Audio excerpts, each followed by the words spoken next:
Bonjour à tous, bienvenue sur ce plateau, celui de Face au territoire sur TV5 Monde en direct avec nos partenaires, vous le savez, Ouest France. Vous pouvez d'ailleurs regarder cette émission sur ces sites, ouestfrance.fr, sur nicematin.com par contre, sur franceantilles.fr, sur lamontagne.fr et en reprise sur 20minutes.fr. Mon invité ce matin, bonjour et merci d'être avec nous, c'est Michel Barnier. Bonjour. Bonjour Michel Barnier. Bonjour à tous les téléspectateurs de TV5 Monde, outre-mer, à l'étranger. Diffusé dans 200 pays et en 14 langues. Vous êtes d'ailleurs l'ancien ministre des Affaires étrangères. Vous avez eu d'ailleurs la tutelle de cette chaîne il y a quelques années. Vous êtes également ex-commissaire européen. On vous connaît aussi pour avoir négocié le Brexit. Et vous êtes auteur de La Grande Illusion chez Gallimard, un livre qu'on va voir et on en reparlera bien sûr pendant cette émission. Michel d'ailleurs, je le dis en passant, oui, depuis quelques jours en livre de poche, voilà, chez Folio, Gallimard. Vous faites bien. Michel Barnier, l'actualité évidemment, c'est cette guerre en Ukraine. 15e jour de cette guerre en Ukraine avec un sommet à Versailles. 27 chefs d'État sont attendus pendant 2 jours.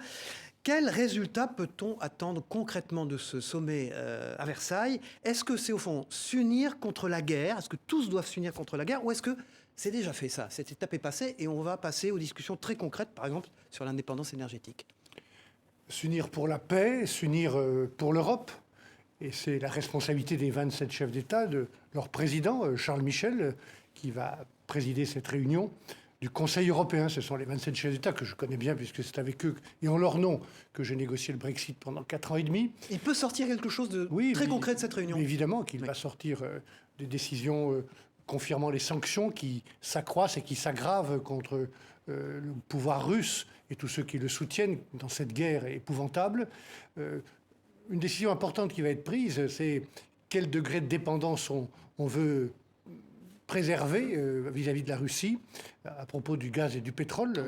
La Commission européenne propose des mesures très importantes. Ça, il faut voir où les chefs d'État vont mettre le curseur, si je puis dire. Et puis aussi le soutien, la solidarité, qui est la marque même de l'Union européenne, avec notamment les pays, la Pologne et d'autres qui accueillent, la Roumanie, qui accueille les réfugiés en très grand nombre actuellement. Une question très rapide, votre réponse là-dessus. 3 morts, dont une fillette à Mariupol cette nuit. La ville est l'objet d'un blocus. Ce qui se passe en Ukraine, ça s'apparente à un crime contre l'humanité ou pas, selon vous? Une guerre provoque toujours des drames. On voit ça à Mariupol. Le bombardement absolument incroyable. Mais en termes de qualification et de poursuite pénale possible. La justice dira cela, la justice internationale. Je pense qu'elle va se saisir, si elle ne l'a pas déjà fait, de ce qui se passe en Ukraine. Mais le bombardement systématique d'immeubles, de personnes civiles, contrairement aux engagements pris par M. Poutine, on voit qu'il y a des bombardements de maisons, d'immeubles, d'hôpitaux pédiatriques. Hier, tout cela est absolument épouvantable et doit être qualifié, je pense. En tout cas, il faut arrêter ce massacre. Il peut être qualifié de crime contre l'humanité? C'est pas à moi de le dire, mais je pense que ça s'apparente vraiment à un crime contre l'humanité. Merci Michel Barnier. Notre invité, ancien ministre des Affaires étrangères et ancien commissaire européen, bien sûr. François-Xavier Lefranc de Ouest France sur ce plateau dans un instant. Bonjour François-Xavier Lefranc, vous êtes rédacteur en chef de Ouest France, le plus grand quotidien francophone du monde, l'Europe de la défense bien sûr. Oui, bonjour Monsieur Barnier. Bonjour. En 2 semaines, l'Europe a changé, elle n'est plus la même et on prend conscience que la question de la défense, si on l'avait oubliée, est une question majeure. Je rappelle que vous êtes un spécialiste des questions de défense européenne, vous avez beaucoup travaillé sur ces sujets et vous avez pendant de nombreuses années répété qu'il fallait mutualiser les efforts de défense. Je crois que c'est en 2016, vous rappeliez qu'il y avait à l'époque 6 pays qui fabriquaient des frégates, qui fabriquaient, je crois, 23 hélicoptères différents. Est-ce qu'on n'a pas pris du retard, finalement, sur la question de la défense européenne? Ça se pose crûment aujourd'hui.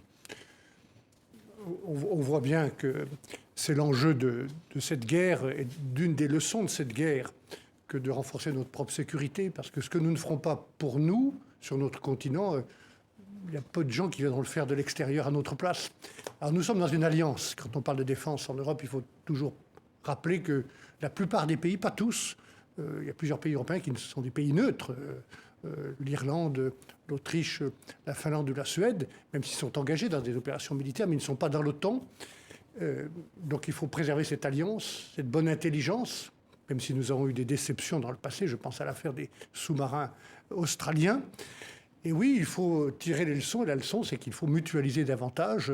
Il y a une bonne nouvelle, il y a un bon état d'esprit actuellement, nouveau. On le voit au Danemark, on le voit en Suède et en Finlande, on le voit en Allemagne, où l'Allemagne vient de décider une augmentation considérable de son budget. 100 milliards d'euros. Sans doute d'abord pour remettre à niveau la Bundeswehr et l'équipement national de l'armée allemande, mais aussi pour participer à un effort commun. Alors la question c'est, y compris pour nous, où nous devrons, c'est d'ailleurs ce que propose Valérie Pécresse, augmenter encore le budget national de la défense, la loi de programmation. Qu'est-ce qu'on fait de ces efforts nationaux ? Est-ce que c'est chacun pour soi dans son couloir, ou bien est-ce qu'on mutualise davantage dans des opérations extérieures quand il y en a besoin, et dans des programmes de recherche et des programmes de développement de matériel? On sait où il faut faire porter l'effort, hein, sur le spatial, sur la lutte contre les attaques cyber, et puis sur des matériels structurants comme les avions gros porteurs, par exemple. Est-ce que la solution, c'est une armée européenne ? Je ne crois pas à ce mot. Il faut se méfier des incantations. M. Macron l'a utilisé, comme d'ailleurs il a fait, je trouve, beaucoup d'incantations depuis 5 ans. Il faut se méfier de toute diplomatie velléitaire, hein. Soyons pratiques. On doit mutualiser, être capable de projeter à l'extérieur, comme on ne l'a pas fait depuis quelques années, des troupes en commun. Il faut mutualiser aussi la recherche et la fabrication de chars, d'avions de chasse, de corvettes ou de frégates. Il faut absolument qu'on mutualise davantage. Et donc une partie de cet effort national, qui va être augmenté dans chaque pays, doit être mise en commun. Et là, il y a les outils dans le traité. Il y a la coopération structurée, que j'avais d'ailleurs proposée dans la fameuse Constitution européenne. Il y a la clause de solidarité, qui montre bien que nous ne sommes pas seulement un supermarché. Il y a le rôle du haut représentant. Il y a plein d'outils dans là. Et puis, pour la première fois, il y a un budget européen. Le budget de l'Union européenne est utilisé pour la défense pour la première fois depuis 60 ans. Ça fait 9 milliards. Je pense qu'on pourrait facilement doubler cet effort. Voilà. Vous parliez tout à l'heure de l'alliance de l'OTAN. Si demain Donald Trump était réélu, c'est un scénario qui, évidemment, qui est tout à fait envisageable, on se dit, est-ce que l'Europe ne doit pas anticiper sa défense sans les Américains? Se dire que demain, elle aura sans doute à se défendre, peut-être sans les Américains, sans l'OTAN. Oui, on se souvient tous de ce qu'a dit M. Trump sur l'OTAN. M. Macron, d'ailleurs, a dit des choses aussi assez imprudentes à ce sujet il y a quelques années. Et ça a provoqué, d'ailleurs, de tous les pays européens qui sont... En état de mort clinique, vous faites allusion à ce qu'avait dit le président de la République. Cette phrase un peu imprudente et à l'emporte-pièce qui a provoqué immédiatement de tous les pays européens qui sont très attachés à l'Alliance Atlantique un recul en matière de défense européenne. Donc méfions-nous. Je pense qu'il faut préserver ce cadre européen avec M. Trump un jour éventuellement ou avec M. Biden, parce que les Américains ne peuvent pas faire face tout seuls aux défis, aux dangers du monde. Ils ont besoin d'un pilier européen. Et ce pilier, il faut qu'il soit à la fois autonome et solidaire. Ce sont deux mots d'ailleurs que je n'ai pas inventés, ce sont deux mots qui sont dans une déclaration, dite déclaration de Saint-Malo, signée entre Jacques Chirac à l'époque et Tony Blair. Et je reste sur cette idée que la défense européenne doit être autonome, elle ne l'est pas encore, et solidaire quand il le faut dans l'OTAN. Alors, le chef d'état-major français, le général Burkhard, disait en 2021, c'était il y a à peu près un an, il disait la France, elle ne doit arrêter de croire qu'elle vit dans une bulle. Les menaces régionales vont s'amplifier, elles sont très importantes. Et ces propos résonnent évidemment particulièrement aujourd'hui. Est-ce que les Français, chaque citoyen français ne doit pas quand même s'interroger sur la question de la défense, qui est une question très lointaine dans la société aujourd'hui finalement? On a l'impression que ça ne nous concerne pas trop. Et là, chacun se dit, mais si demain, j'avais, moi, à défendre mon pays? Écoutez, la défense nationale, la défense de notre souveraineté territoriale, c'est le cœur des missions du prochain ou de la prochaine présidente de la République française. Et je regrette qu'on ait besoin de cette guerre pour en parler, parce que dans un débat présidentiel, on doit parler de tout. D'ailleurs, c'est pourquoi il faut un vrai débat et que les Français ne doivent pas se voir voler le débat présidentiel comme M. Macron voudrait le confisquer ou l'éluder. Mais à coup sûr, il faut qu'on comprenne pourquoi on fait un effort national. On doit augmenter notre effort de défense nationale. Nous avons une armée professionnelle maintenant, mais il y a aussi plein de réservistes auxquels il faut rendre hommage. Et je pense que ce débat doit être au cœur du débat présidentiel. Est-ce qu'il faut relancer, développer plus la réserve? Est-ce qu'il faut recréer un service militaire? Vous seriez favorable à ça? Moi, j'avais proposé cela dans le débat de la primaire, vous vous en souvenez? Oui. Avec l'idée de mobiliser davantage et de recréer un consensus ou un lien national, un attachement, une appropriation du sentiment national qui s'est beaucoup dilué. On ne va pas ouvrir ce débat maintenant, mais en tout cas renforcer, comme Mme Pécresse l'a proposé, à travers la loi de programmation, dans les 10 et 15 ans qui viennent, renforcer les fonds. On voit bien que ce que nous ne ferons pas pour nous, Français, d'autres ne viendront pas le faire à notre place, ce que nous ne ferons pas pour nous, Européens, personne ne viendra le faire à notre place. Michel Barnier, notre invité, l'ancien ministre des Affaires étrangères.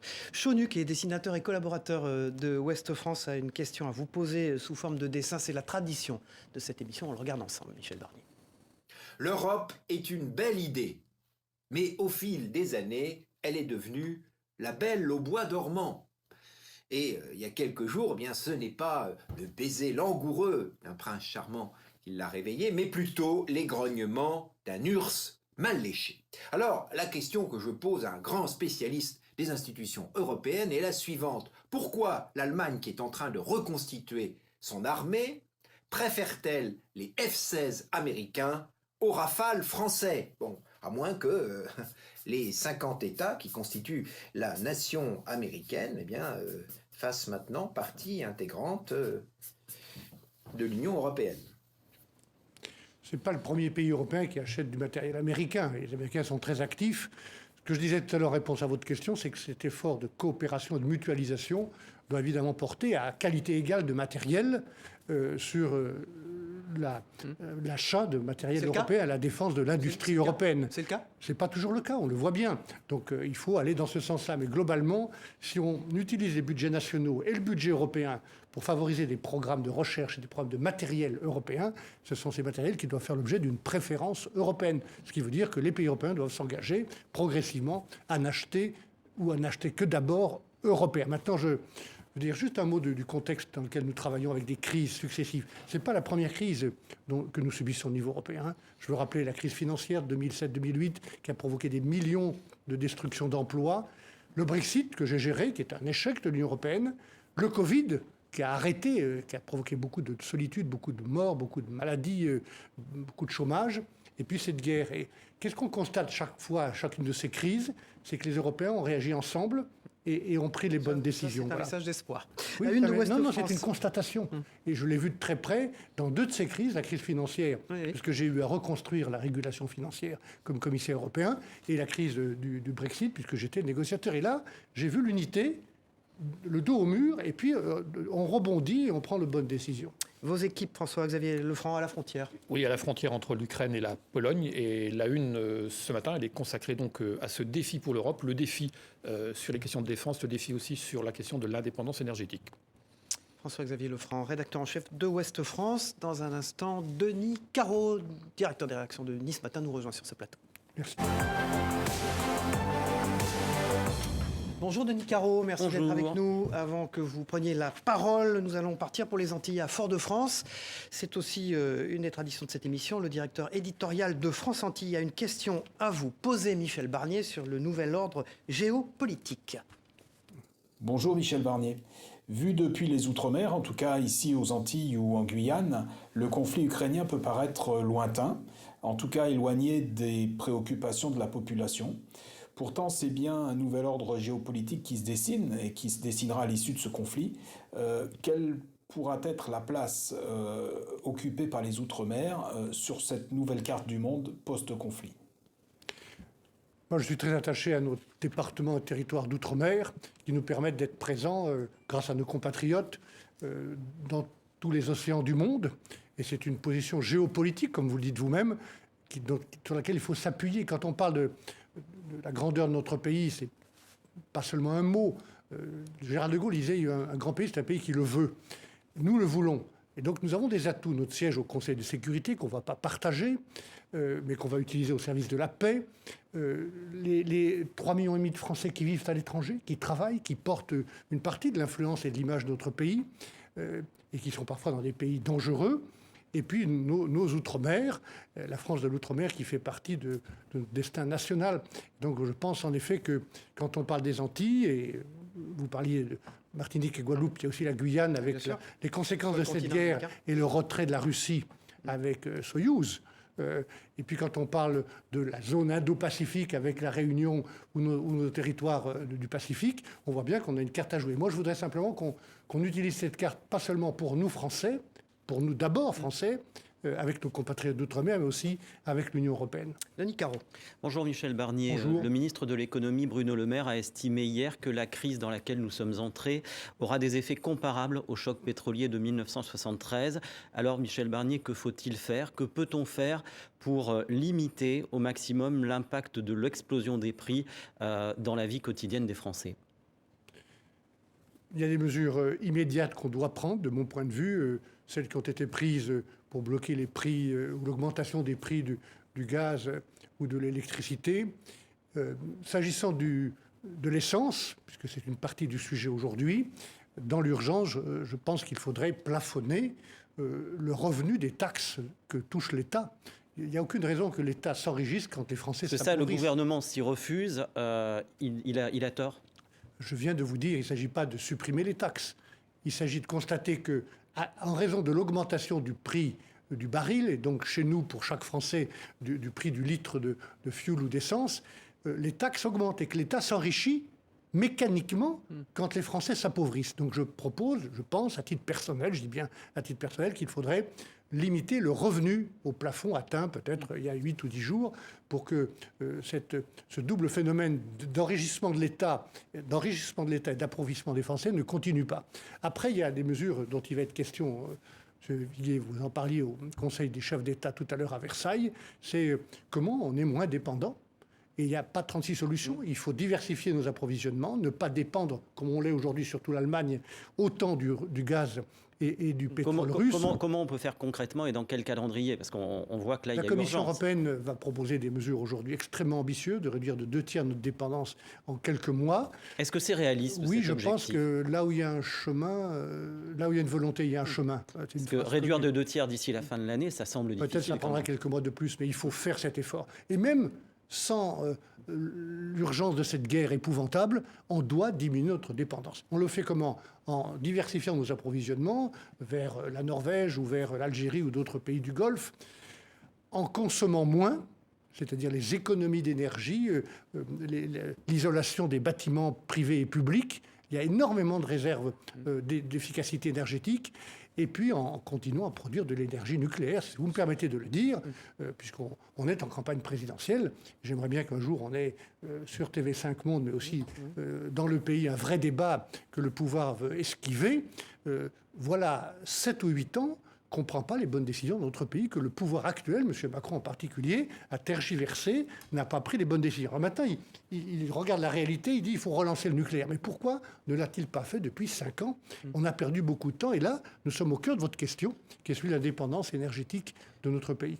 Le président ukrainien Volodymyr Zelensky estime que l'Europe finance la guerre de Poutine quand il achète du gaz à la Russie. Est-ce qu'il ne faudrait pas, d'ores et déjà en France, arrêter d'acheter du gaz russe? Alors, c'est une question qui est posée. Moi, je suis assez favorable à ce que, en parallèle à ce que viennent de citer les Américains, mais qui dépendent moins des produits pétroliers et énergétiques russes, on prenne des mesures très fortes. C'est une des questions qui va être tranchée, je pense, aujourd'hui. Voir où on met le curseur, si on supprime totalement les approvisionnements ou si on les diminue fortement. Mais en toute hypothèse, avec cette guerre en plus, je pense qu'il faut réduire notre dépendance à la Russie. Vous avez l'air de dire que vous êtes assez d'accord avec Bruno Le Maire sur ces sujets qui s'est exprimé là-dessus. Oui, enfin, Bruno Le Maire a dit des mots qui étaient imprudents l'autre jour. En parlant de guerre économique, il faut faire attention aux mots. Sur l'indépendance énergétique, je pense, mais vous êtes sur la même ligne. Je n'ai pas attendu Bruno Le Maire pour dire que dans quelques sujets, j'ai même écrit un livre en 2014 sur cette question qui s'appelait « Se reposer ou être libre ». Comment les Européens sont-ils libres, c'est-à-dire indépendants, ne dépendent pas des autres dans quelques domaines, notamment celui du numérique, celui des actifs stratégiques industriels, celui de la population, celui de la politique étrangère et de la défense, et celui de l'énergie. C'est en travaillant ensemble et en construisant un vrai marché unique de l'énergie. C'est ça le sujet. Alors après la crise énergétique, on pourrait être confronté à une crise alimentaire majeure. L'envolée des prix du blé notamment et les risques de pénurie vont rapidement mettre certains pays en grande difficulté. Est-ce que vous redoutez cette crise qui pourrait suivre la crise énergétique? Les 3 grands défis pour l'Union européenne, pour les chefs d'État qui se réunissent, c'est plus de coopération et de souveraineté en matière de défense, ce que j'appelle des souverainetés nationales solidaires en matière de défense, l'indépendance énergétique, nous en parler, et puis l'autonomie alimentaire. Voilà pourquoi alors là aussi, il y a des mesures conjoncturelles. Il faut que le gouvernement, il va le faire. Je crois que M. Castex y réfléchit comment soutenir les agriculteurs, à la fois pour les céréales dont ils ont besoin, et puis l'alimentation animale. Et tout ça se répercute dans les prix à la consommation. Et puis stratégiquement, ne plus accepter, comme on est en train de le dire à Bruxelles, la décroissance agricole. Moi, je pense qu'il faut polluer moins partout, y compris en agriculture. Et on peut polluer moins, mais on doit produire plus. Et c'est possible avec de la recherche de produire plus et de polluer moins. Et donc je m'oppose, et Mme Pécresse aussi, à toute forme de décroissance de la production agricole. Nous devons rester un grand pays et l'Union européenne un continent organisé pour produire davantage. La une de Var Matin, qui est un des journaux du groupe Nice Matin. La une de Var Matin, vertige à la pompe. On vient d'en parler, à la fois le constat et l'analyse, le décryptage des experts à ce sujet.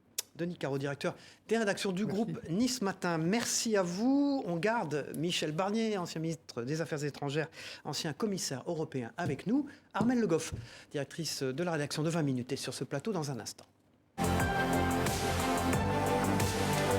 Bonjour Armelle Le Goff, merci d'être avec nous. Dans un instant, vous allez poser des questions à Michel Barnier, mais notre partenaire de Centre France, le journaliste du Populaire du Centre, cette fois-ci Sébastien Dupois, a une question à poser depuis Limoges à Michel Barnier sur les prix qui vont sans doute monter en Europe.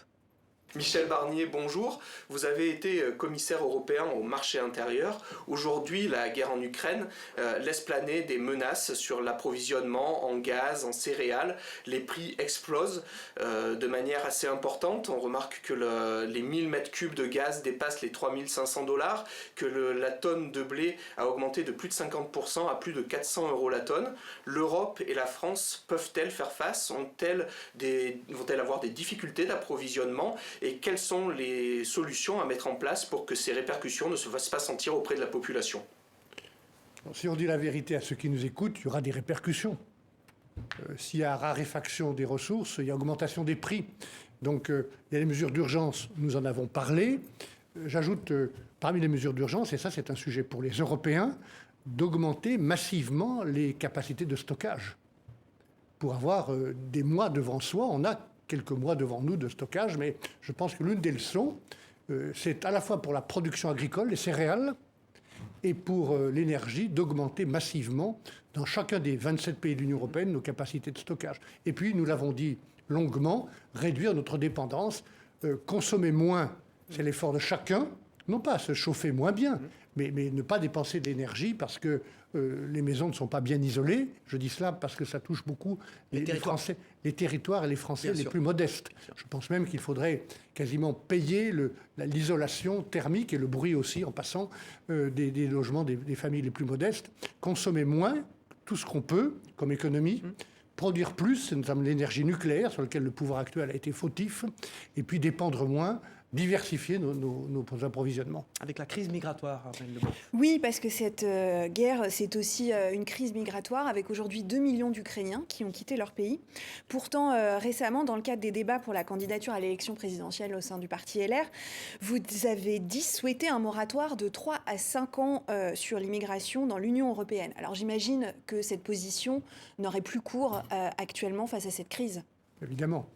Nous étions dans un autre débat, un autre moment où il n'y avait pas cette guerre et cette menace de conflit en Europe avec toutes ses conséquences humaines.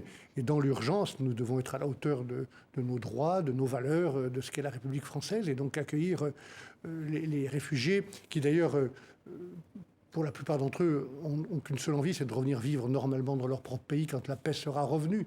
Donc il faut être prêt à accueillir. Ça veut dire aussi pour les pays européens une solidarité.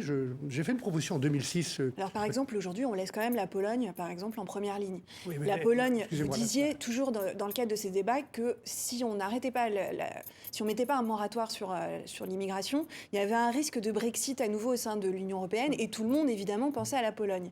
Là-dessus, comment on peut faire pour que la charge soit mieux répartie? Distinguons bien les situations extraordinairement graves dans lesquelles nous sommes, à laquelle il faut faire face par la solidarité, y compris à l'égard de la Pologne ou de la Roumanie, qui sont en première ligne. J'utilise vos propres mots parce qu'ils sont là, à la frontière, mais la avec, question, avec les Français, l'Ukraine. elle a raison, Armelle Le Goff. Peut-il y avoir d'autres Brexit dus aux crises? Vous avez négocié le Brexit, vous êtes bien placé pour nous dire. Oui, je pense qu'il faut faire attention que des événements improbables, comme était improbable le Brexit, se produisent. Je l'ai décrit dans le livre dont vous avez parlé. C'est pour ça qu'il faut que l'Europe change sur un certain nombre de sujets, qu'elle soit moins naïve Alors dans à ses quel échanges niveau, commerciaux. quelle règle du jeu elle doit se fixer, justement, pour éviter ce genre, éviter ce genre d'accident de parcours? Que l'Europe soit capable, avec ses frontières extérieures, et la frontière en Pologne est la nôtre, la frontière en Grèce, où j'étais avec Valérie Pécresse l'autre jour pour dialoguer avec le Premier ministre, M. Mitsotakis, et aller voir dans l'île de Samos comment on peut accueillir dignement, mais clairement, des réfugiés. Ces frontières extérieures doivent être contrôlées. Ça ne veut pas dire que personne ne passe, mais qu'on sait qui on accueille. Et dans le cas précis de l'Ukraine, on doit accueillir les réfugiés ukrainiens en Pologne, en Roumanie et dans tous les pays européens. Peut-être d'ailleurs être davantage solidaire. J'ai fait une proposition, excusez-moi, j'ai fait une proposition il y a quelques années d'une force européenne de protection civile pour mutualiser les secours en cas de catastrophe naturelle, de catastrophe industrielle ou de catastrophe humaine, comme on l'a vu aujourd'hui. On aurait bien besoin d'une telle force. Aujourd'hui, dans la situation civile. dans laquelle on est, en effet. Avec 5000 Ukrainiens aujourd'hui accueillis en France, est-ce qu'on est à la hauteur en France On sait bien qu'on va devoir accueillir beaucoup plus d'Ukrainiens. Vous avez une estimation, vous savez? Non, je n'ai pas d'estimation. Les chiffres courent, mais ça dépend si cette guerre continue ou pas, si M. Poutine continue à tuer les gens pour les obliger à prendre la route. Donc il faut être prêt à un effort massif. Et je pense que si cette guerre continue, comme on a le sentiment qu'elle va continuer, alors il faudra se préparer à accueillir plus de gens. Ça pose une question que vous ne m'avez pas posée, c'est qu'est-ce qu'on fait maintenant pour arrêter cette guerre épouvantable, cette folie? C'est ce que j'allais vous poser comme question. Alors, juste une autre question entre-temps. Des associations ont déjà alerté sur les risques de traite d'êtres humains. Et justement, vous parliez d'une force de protection civile en cas de crise de ce genre. Il y a des femmes et des enfants, beaucoup qui émigrent depuis l'Ukraine. Comment on fait pour les protéger au mieux au sein de l'Union européenne, dans les pays... Je ne pense pas, si je suis bien informé, que les femmes qui partent avec leurs enfants sans leur mari, puisque les maris restent pour défendre l'Ukraine et leur pays et leur patrie, fassent l'objet de traite. On sait qu'il y a des trafics d'êtres humains venant de l'autre côté de la Méditerranée ou d'Afrique qu'il faut combattre de manière impitoyable, et là, de la même manière. Donc tout cela veut dire un effort humanitaire de soutien, d'apporter de la nourriture, des secours, des médicaments, d'accueillir les gens, de les accueillir comme on le voit dans beaucoup de communes de France. Michel Barnier, regardez la photo derrière vous. Est-ce que les opinions publiques, derrière vous, juste, pourront accepter ça longtemps? C'est ça la vraie question, ce que vous pose comme question, Armelle Le Goffreau. C'est précisément ce que je suis en train de vous Est-ce que dire. c'est acceptable? C'est exactement, voilà. Non, ce qui Est-ce n'est qu'on pas va pouvoir acceptable, c'est la supporter guerre. Oui, mais les conséquences de la les guerre... images valent mille mots dans ces cas-là. Et nous, jusqu'où les gens vont accepter mais ça? vous voyez bien Tout à l'effort de solidarité dans des centaines de communes de France où on accueille des femmes, des enfants, on les scolarise. Et donc il faut encourager et remercier toutes ces communes et toutes ces associations qui font ce travail et être prêts à faire davantage, y compris dans l'action d'urgence, comme je l'ai dit, avec cette force européenne qu'il faudrait créer ou renforcer de protection civile. Et puis après, il faut arrêter la guerre. Il faut que M. Poutine revienne à la raison. Pour l'instant, les forces russes ne sont pas entrées dans Kiev, mais est-ce que vous pensez qu'en France et en Europe, les opinions publiques, nos concitoyens vont pouvoir supporter que Kiev vive ce qu'il se passe actuellement à Kharkiv ou Mariupol? Mais bien sûr que ce n'est pas supportable. Mais nous ne sommes pas maîtres des décisions que prend M. Poutine. Il faut faire une pression maximale et augmenter les sanctions pour qu'il se rende compte que son intérêt, c'est d'arrêter cette guerre. C'est tenable, la no-fly zone? Est-ce que c'est tenable? C'est le cessez-le-feu qu'il faut obtenir. Et dès le cessez-le-feu obtenu de manière durable, viendra à nouveau le temps de la diplomatie, qu'on aurait peut-être dû mieux saisir en fin d'année dernière. Je rappelle que les propositions russes ou les exigences russes ont été présentées le 17 décembre et qu'on a attendu le mois de février pour aller discuter avec M. Poutine. Je pense, là encore, Valérie Pécresse avait fait des propositions d'une conférence sur la sécurité en Europe, la nouvelle architecture de sécurité. Ce plan-là, il faudra le reprendre dès le cessez-le-feu obtenu, avec l'aide et la médiation, on l'a vu, de la Chine, d'Israël, de la Turquie, mais aussi l'intervention de l'Union européenne. Alors, justement, une question plus personnelle. Vous avez eu maille à partir avec les acteurs de ce conflit, Vladimir Poutine, Sergueï Lavrov, qui rencontre aujourd'hui le ministre des Affaires étrangères ukrainien en Turquie. Comment on négocie avec ces personnes-là? Il faut créer un rapport de force. François Hollande dit pareil que vous. Écoutez, il y a plein de sujets. J'ai vu aussi les observations de François Hollande sur les conditions de notre retrait au Mali qui ont été très tardives. Je peux être d'accord avec lui parce que nous avons beaucoup travaillé avec M. Hollande, comme j'ai d'ailleurs travaillé avec M. Macron, mais il faut créer un rapport de force européen et occidental pour faire comprendre à M. Poutine qu'il faut arrêter cette guerre qui n'a rien à gagner et qu'on peut discuter de tout après, y compris de la non-adhésion de l'Ukraine à l'OTAN, qui n'est pas une question taboue à mes yeux, Donc, mais qui doit faire l'objet... On protège d'abord l'Ukraine et ensuite on ne la fait arrête pas cette adhérer. guerre. Et on la fait pas adhérer. On arrête cette guerre, Ouais. on confirme à l'Ukraine la perspective européenne, on dit aussi qu'on peut très bien assurer la sécurité de notre continent, c'est l'objet du plan que j'évoquais, à travers cette conférence sur la sécurité en Europe, en garantissant... Sans lui donner l'adhésion immédiatement, c'est ça? Sans adhésion, sans élargir l'OTAN, puisque c'est une des conditions de ligne rouge de M. Poutine. Mais ça ne se discute pas dans la guerre et en tuant des gens. La une de 20 minutes, Armelle Le Goff. Vous ne serez pas étonné, la une, c'est sur la flambée des prix des carburants et les conséquences que ça a, non seulement sur nos concitoyens, mais aussi sur le tissu économique, parce que ça a des conséquences pour les entreprises, pour les pêcheurs, pour tout un tas de métiers. Merci Armelle Le Goff, qui dirige la rédaction du journal 20 minutes. Michel Barnier reste avec nous ce matin, l'ancien ministre des Affaires étrangères et l'invité de Face au territoire. Dans un instant, les questions internationales avec Demet Korkmaz et de Voilà, l'Ukraine est-elle européenne maintenant? Exactement. Est-ce que vous pensez que la limite à l'est de l'Europe, c'est l'Ukraine?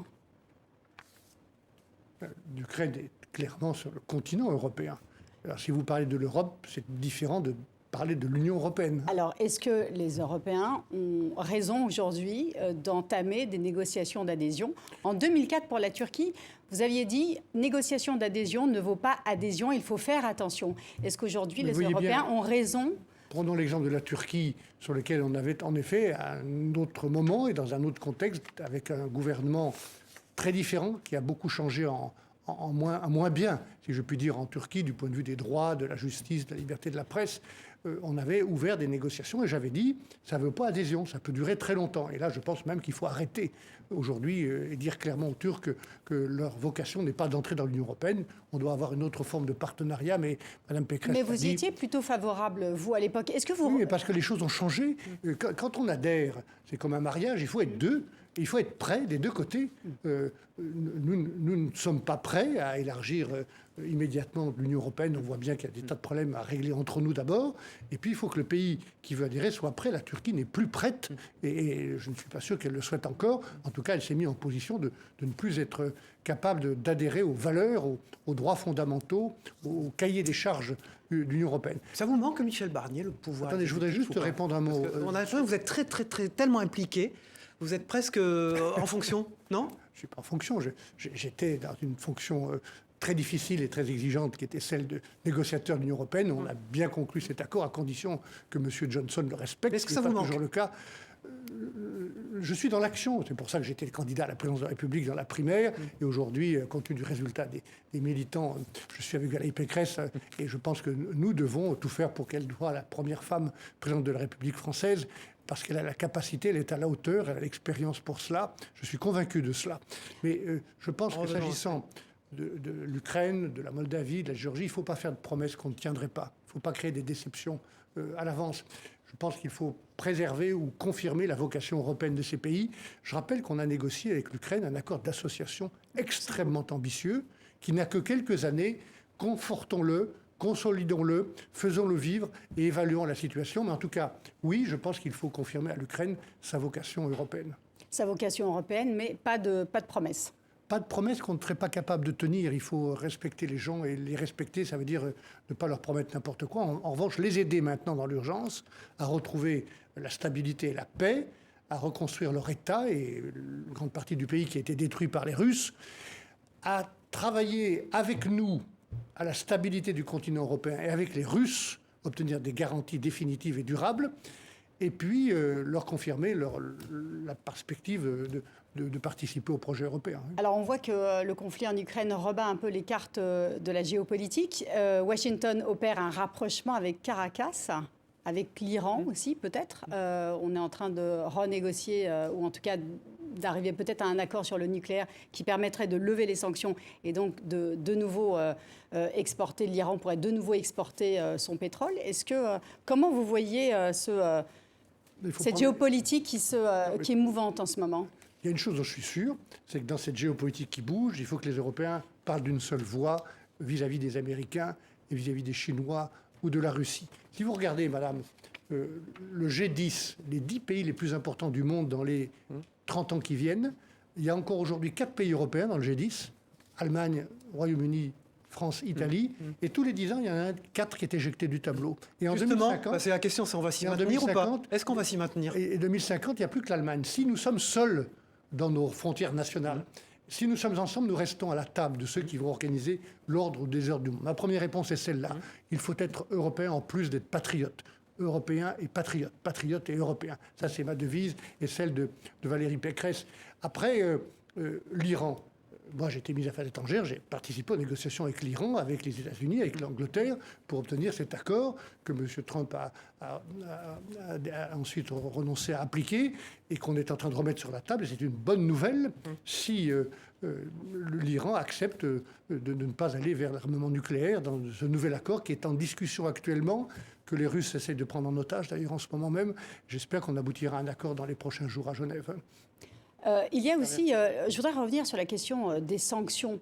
Est-ce qu'il n'y aurait pas des effets délétères à, par exemple, geler les réserves de la Banque centrale russe, qui pourraient petit à petit se tourner vers la Chine? Et peut-être que la dédollarisation d'autres systèmes bancaires ailleurs dans le monde? Encore une fois, nous sommes dans l'urgence de mesures qui doivent être fortes, parce qu'en face de nous, on a un pouvoir russe qui bombarde et qui tue des civils et qui envahit un pays contre toute logique et contre le droit international. Donc ces mesures-là, elles ne sont pas destinées à être définitives.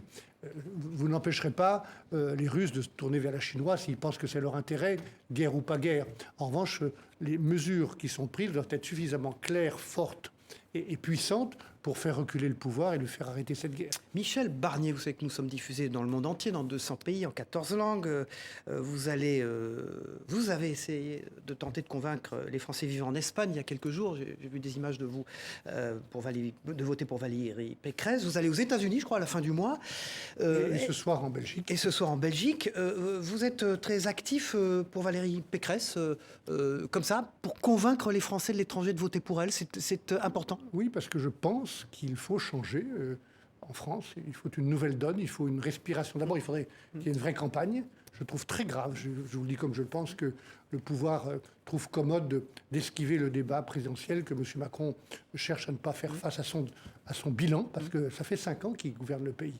Quand vous prenez les problèmes un par un, la sécurité des banlieues, où il a découvert les problèmes alors qu'il gouverne depuis 5 ans, l'énergie, où il relance le problème nucléaire... Pourquoi il est si haut? Pourquoi le président de la République est si haut dans les sondages, parce qu'il y a une visibilité plus grande et plus forte actuellement en raison de ce conflit et qu'il est le chef de l'État en exercice. Maintenant, mais les Français ne jugent pas, ne le sanctionnent pas, au fond. Au-delà des sondages qui montent et qui baissent, vous les verrez monter ou baisser dans les temps qui viennent, on a droit à un vrai débat. Et c'est l'intérêt du pays d'avoir cette respiration démocratique. Je vous prie de croire. Elle aura lieu aux législatives, peut-être, après, ou pas ? De citoyens et d'hommes politiques engagés, c'est que si on échappe à ce débat, si le pouvoir réussit à esquiver ou à désamorcer tout débat présidentiel sur le bilan... Les législatives pourraient être un troisième tour des élections présidentielles ? Oui, ou la rue. Les Français Vous pensez quoi ? Le phénomène gilet jaune, à nouveau, les Français ont droit à un débat, ils ont droit à cette respiration démocratique. Le pouvoir doit faire face à son bilan. J'ai parlé des banlieues, je viens de parler de l'énergie et du nucléaire qui a été stoppé contre toute logique pendant les 5 ans passés. Le commerce extérieur, je parle en ce moment à des centaines de milliers de Français qui vivent et qui travaillent pour la France, la plupart d'entre eux, pour le commerce extérieur. C'est un effondrement. Mais vous excluez, Michel Barnier, de pouvoir travailler avec Emmanuel Macron s'il était réélu, un quinquennat 2, par exemple. Je ne suis pas dans la... Vous êtes très critique avec lui. Est-ce que ça sera possible dans quelques mois, si on vous confie une mission d'adhérer Je suis critique à ce qui se passera dans le nouveau quinquennat? Le pays n'a pas été bien géré. Il y a eu trop d'incantations, trop de solitude, parfois de l'arrogance. Les Français n'ont pas été respectés. Je pense qu'il faut une nouvelle donne dans ce pays. Je ne cherche pas à être agressif parce que je ne le suis pas. On peut dire les choses calmement, mais je pense qu'il faut une nouvelle donne et que la seule alternative sérieuse dans ce pays, responsable, c'est celle que porte Valérie Pécresse. Et vous pourriez, autrement dit, ma question posée différemment, vous pourriez travailler avec Emmanuel Macron à nouveau, la question n'est comme pas là. vous l'avez fait avec François Hollande, comme vous l'avez fait avec les présidents de la République. travailler avec Valérie Pécresse. Voilà. Oui. Et avec Emmanuel Macron? Mais je viens de vous répondre que nous sommes à quelques semaines, 4 semaines d'une élection présidentielle où il s'agit pour moi de provoquer un changement dans ce pays et un changement responsable et sérieux, celui que porte Valérie Pécresse et personne d'autre dans cette campagne présidentielle. Vous avez été, alors déçu certainement, mais surpris de ne pas avoir été en tête des primaires des Républicains. Déçu à coup sûr, Oui. quand vous êtes candidat comme je l'ai été, sans avoir d'ailleurs de plan de carrière. Parce que, Le fait qu'on ait dit à Michel Barnier, il est formidable, il est un peu old-fashion, il prend le temps d'expliquer les choses, il ne va pas assez vite vis-à-vis des jeunes, etc. C'est des critiques que vous avez entendues, oui, c'est des choses... Vous avez des gens qui ont un certain âge ou des cheveux blancs, M. Viguier, qui peuvent avoir des idées neuves, et puis vous avez des gens très jeunes qui ont de vieilles idées. Moi, je fais partie des gens qui ont de l'expérience. J'ai été élu toute ma vie par les citoyens en Savoie. Vous revendiquez d'être old-fashion Non, comme je ne ça suis pas old-fashion, je m'intéresse beaucoup à l'actualité, je pense avoir des idées assez neuves et avoir toujours été un peu un coup d'avance, y compris sur les questions du défi écologique, où je me suis engagé, où je continue d'être engagé. Mais l'expérience est utile aussi. Merci beaucoup. Et c'était utile, Michel en particulier pour être chef de Barnier. l'État. Ça sera utile pour être aux côtés de la prochaine présidente de la République. Infiniment. Michel Barnier, notre émission sera rediffusée, bien sûr, et vous le retrouvez sur les sites de nos partenaires Ouest France, Nice Matin, France Antilles, La Montagne et 20 minutes. Voilà, merci à Thierry Barbedette qui a coordonné cette émission, qui en a assuré la rédaction en chef. Il est le patron également de TV78, la chaîne des Yvelines, qui va évidemment couvrir ce sommet de Versailles qui démarre pour 2 jours, et cette chaîne le couvrira de manière locale et fortement. Merci à tous, on se retrouve pour un prochain Face au territoire. La semaine prochaine, c'est Gérard Longuet, que vous connaissez bien, qui sera notre invité, l'ancien ministre de la Défense. Merci d'Emmet Cormaz. Au revoir à tous.